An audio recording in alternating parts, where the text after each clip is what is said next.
Jadi peraturan itu ternyata jadi banyak banyak informasi yang kurang jelas. Apalagi ada potongan video yang menyebutkan Menteri Agama ngomong seperti itu tentang dibandingkan antara suara azan dengan anjing potongan itu seperti apa? Assalamualaikum warahmatullahi wabarakatuh. Lanjut aja yang pertama tentang toa, tentang azan ya, toa. Bapak Ibu sekalian perlu diketahui sebenarnya tentang azan dan toa ini bukan hanya di Indonesia. 40 tahun yang lalu itu negara Arab, Jazirah Arab juga ramai, di Mesir sama.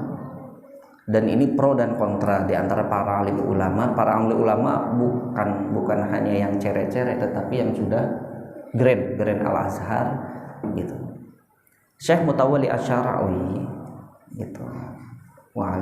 Syekh Mutawalli Asy'arawi ini termasuk salah satunya orang yang memang mutawassit gitu ya. Wasatan. Toa tetap dipakai, tetapi mempunyai suara yang memang harus diatur. Gitu. Kan ini gunanya untuk syiar. Karena memang di Mesir kan jaraknya kan dekat-dekat betul. Dan bukan hanya Mesir, dan di Saudi pun sama.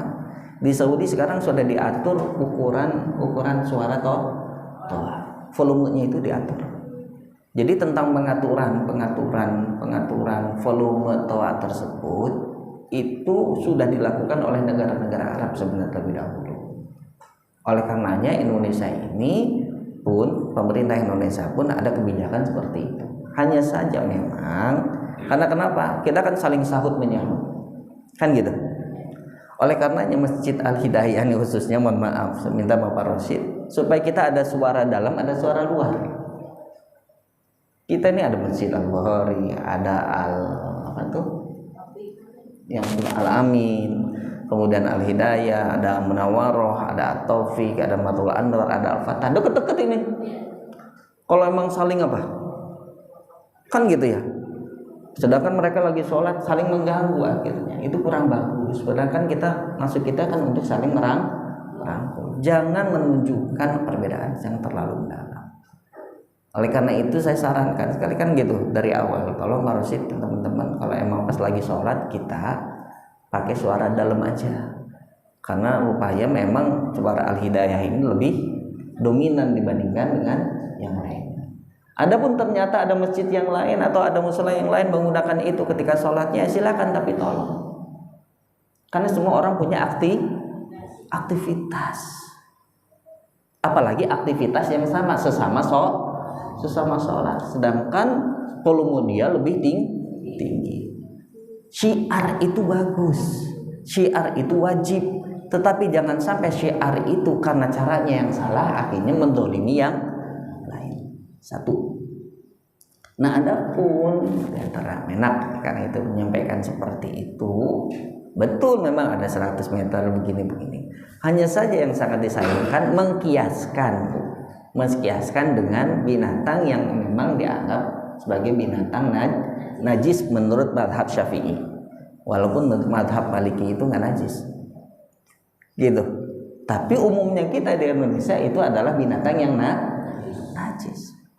Najis mughalladhah lagi, najis yang memang besar. Walaupun secara husnudzon beliau mungkin nggak ada maksud untuk mengkiaskan itu, hanya saja pemilihan kata, pemilihan kiasan yang memang keliru, yang kurang bijak. Gitu. Ini makanya orang. Nah ini kenapa bisa terjadi seperti itu? Karena kebiasaan orang itu gimana? Ngebanding-bandinginnya itu gimana? Ya semuanya harus berkaca diri, termasuk kayak beliau harus berkaca diri dan belajar lagi.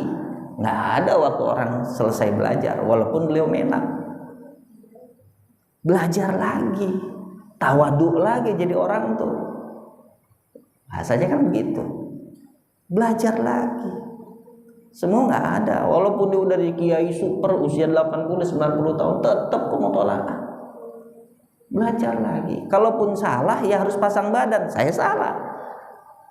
Gitu kira-kira ya. Jadi kalau tentang volume itu memang sudah diatur di Jazirah Arab sendiri ya.